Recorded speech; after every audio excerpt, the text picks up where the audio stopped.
கடகராசி அன்பர்கள் சில பேர் அரசியல்ல இருப்பாங்கல்ல சார், அவங்களுக்கு என்ன பலன்கள் வரும் சார் 2026ல?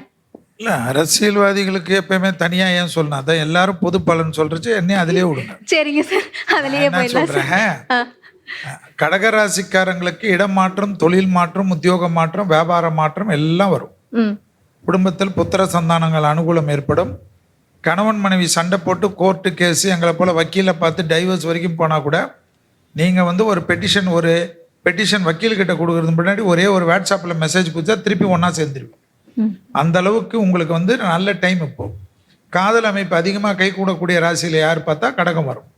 ஆனால் ஒரே ஒரு விஷயத்தை ரொம்ப கவனமாக பார்த்துக்கணும். பெற்றோருடைய தேக ஆரோக்கியம், பெற்றோருடன் தகராறு பண்ணக்கூடாது. கடகத்துக்கு இடது பக்க தேக ஆரோக்கியம், இடது பக்கம்னா ஆர்ட் இருக்கக்கூடிய அமைப்பு. 30 வயசு கடந்த கடகராசிக்காரர்கள் முழு எழுத்து செக்கப் எழுத்துக்கணும். கண்டிப்பாக கடகராசிக்காரர்களுக்கு கழிவுகள் போகிற இடமும் இடது பக்க தேக ஆரோக்கியத்தில் மிக கவனமாக பார்த்துக்கணும். மகான்கள் வழிபாடு ரொம்ப ரொம்ப முக்கியம். அதே போல் டிப்ரெஷன் கண்டிப்பாக இருக்கும். ஏதாவது ஒரு மன அழுத்தம், நரசிம்மரை வழிபாடுவது ரொம்ப நல்லது. மேலதிகாரிகள் விஷயத்தில் ஏற்றங்கள் பெறுவார்கள். உன்னதமான சூழ்நிலை கடகராசிக்காரர்கள் பெறுவார்கள். புது பொசிஷனுக்கு வரக்கூடிய அமைப்பு கடகத்துக்கு சின்ன வயசுலேருந்து 90 வயசு ஆனவங்களுக்கு வரைக்கும் இருக்கக்கூடிய காலகட்டம்.